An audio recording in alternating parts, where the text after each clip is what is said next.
္ဂလာပါရှင် Jasmine မေရတီချင်မေပါ Jasmine မေ Teaching Hub ကနေဆရာဆရာမများအတွက် Teacher Knowledge Sharing လေးတွေကိုပြောပြပေးသွားမှာဖြစ်ပါတယ်ရှင်ဒီနေ့မှာတော့ English Teacher တွေအတွက်သိထားတဲ့ TKD ဆိုတာဘာလဲဆိုတာပြောပြပေးသွားမှာဖြစ်ပါတယ် TKD ဆိုတာက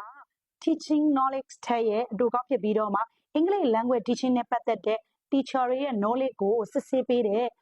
Cambridge Assessment တစ်ခုဖြစ်ပါတယ်ရှင် TKD ဆိုတာအင်္ဂလိပ်စာတစ်ခုတည်းသိုံနဲ့မပြီးသလိုအင်္ဂလိပ်စာသင်နည်းတစ်ခုတည်းကိုလေ့လာရတာလည်းမဟုတ်ပါဘူး grammar terminology တွေ vocabulary တွေ phonology တွေ language function တွေနဲ့